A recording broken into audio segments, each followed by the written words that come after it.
আমি আজকে আবার চলে এসেছি। আজকে সানডে যেহেতু, সেই জন্য আজকে আমি রান্না করব চিংড়ি মাছ, যেটাকে হিন্দিতে ঝিঙ্গা মাছলিও বলে। তো আমি এটাকে প্রথমে পরিষ্কার করে রেখে নিয়েছি, হলুদ দিয়ে রেখেছি। এবার এটাতে নুন অল্প দিয়ে আমি কড়াইয়ে তেল দেওয়া আছে, আমি এটাকে ভেজে নেব। আমি এবার এটাকে অল্প নুন দিয়ে দিলাম। নুন দেওয়ার পরে আমি এটাকে ভালোভাবে একটু মাখিয়ে নেব। যেহেতু আমার কড়াইয়ে তেল দেওয়া আছে, তেল গরম হচ্ছে। আমি এটাকে ফ্রিজে রেখে দিয়েছিলাম। ফ্রিজে রেখে দেওয়ার পরে না একটু বেশ শক্ত হয়ে যায়, নাহলে এটা মাছটা যখন কিনে নিয়ে এসেছিলাম একটু সফট ছিল। তো তারপরেই আমি এটাকে অল্প হলুদ দিয়ে রেখে দিয়েছিলাম। এবার একটু নুন মাখিয়ে আমি ভালো করে এটাকে একটু বেশ ভেজে নেব। ভালো করে বেশ সুন্দর করে আমি ভেজে নেব। আমি একটা করে সব মাছ এখানে দিয়ে দেবো, যেহেতু অল্প তেল অনেকটাই দেওয়া আছে।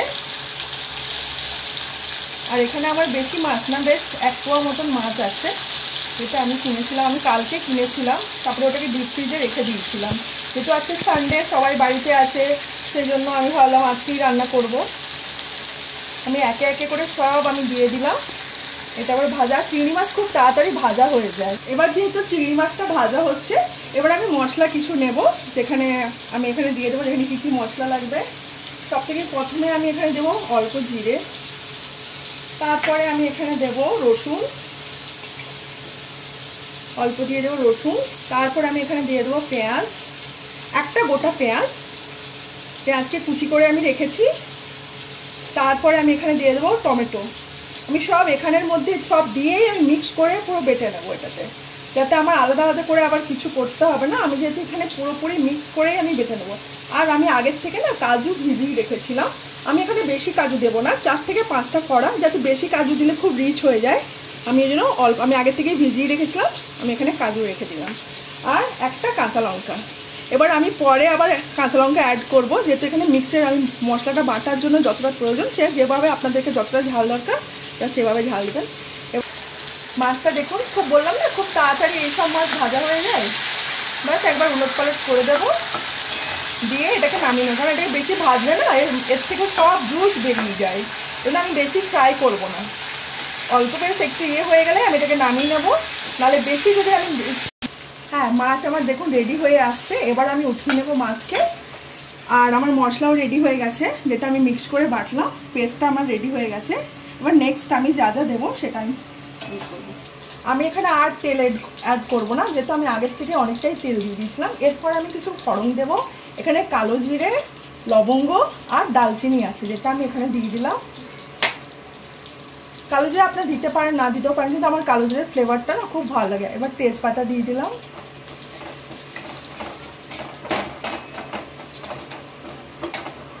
ব্যাস, এখানে লঙ্কা চিড়ে যা ছিল আমি ওগুলো দিয়ে দিচ্ছি। যেটা এখানে আমি আর অন্য কোনো মশলা এখন অ্যাড করবো না। আমি যেটা পেস্ট করে রেখেছি, আমি ওই মশলাটাই ডাইরেক্ট এখানে দেবো।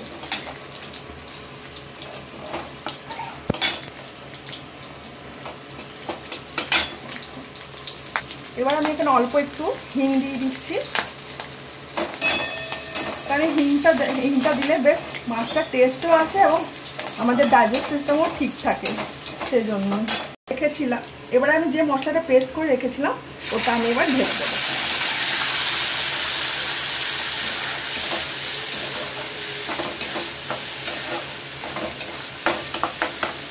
বেশ, এখানে আমি এটা হালকা করে ভাজাও পর যে। হ্যাঁ, এবার আমি এখানে সব গুঁড়ো মশলা নিয়ে এসেছি।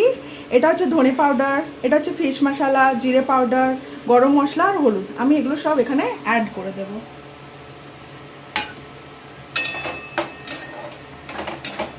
এবার আমি ভালো করে মশলাটা কষা হয়ে যাক, যতক্ষণে তেলটা যতক্ষণ না বেরোচ্ছে ওভাবে আমি মশলাটা কষে যাব। আমি অল্প পরিমাণে একটু চিনি দিয়ে দিচ্ছি, কারণ এটাতে টেস্ট খুব সুন্দর ব্যালেন্স করে।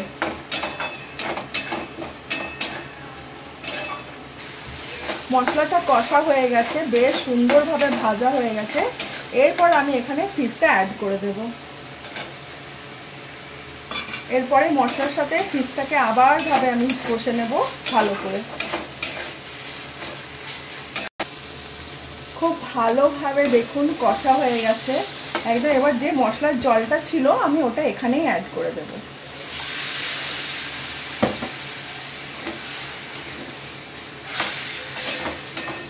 সুন্দরভাবে দেখতে লাগছে রান্নাটা, খুব সুন্দরভাবে দেখতে লাগছে রান্নাটা, খুব ভালোভাবে রেডি হয়ে গেছে। এবার আমি আর একটু কষে নেব। আপনাকে কেমন লাগবে অবশ্যই জানাবেন রান্নাটা। আমি এবার ফ্রেশ ধনেপাতা যে নিয়ে এসেছি, আমি এবার ছোট্ট কুচি কুচি করে আমি কেটে নিচ্ছি, ছোট্ট কুচি কুচি করে আমি কেটে নিচ্ছি। এবার এটা কষা হয়ে গেছে, বেশ সুন্দরভাবে রেডি হয়ে গেছে। এবার আমি ওপর থেকে ফ্রেশ ধনেপাতা আমি ছড়িয়ে দিচ্ছি। তারপরে এবার আবার এটাকে নেড়ে নেব। এবার আমি একটু গ্যাসের আঁচটা বাড়িয়ে দিচ্ছি, কারণ আমি এটাকে এভাবে রাখবো না, একটু আমি মানে কি বলবো গ্রেভি টাইপের একটু বানাতে চাই। এটা অনেক বেশি ইয়ে হয়ে গেছে মশলা, একটু অল্প এটাতে আবার আমি জল অ্যাড করব। একটু ভাজা হয়ে যাক আর একটু, যেহেতু মশলাটা যত কষা হয় না তত সবজি বা যে কোনো রান্নার খুব সুন্দর টেস্ট আসে।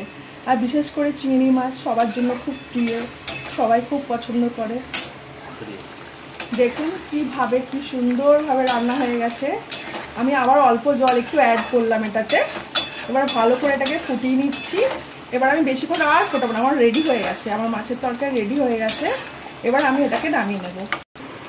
এই হচ্ছে আজকের চিংড়ি মাছের রান্না। কীরকম লাগলো আপনারা অবশ্যই জানাবেন, লাইক করবেন, সাবস্ক্রাইব করবেন। টাটা।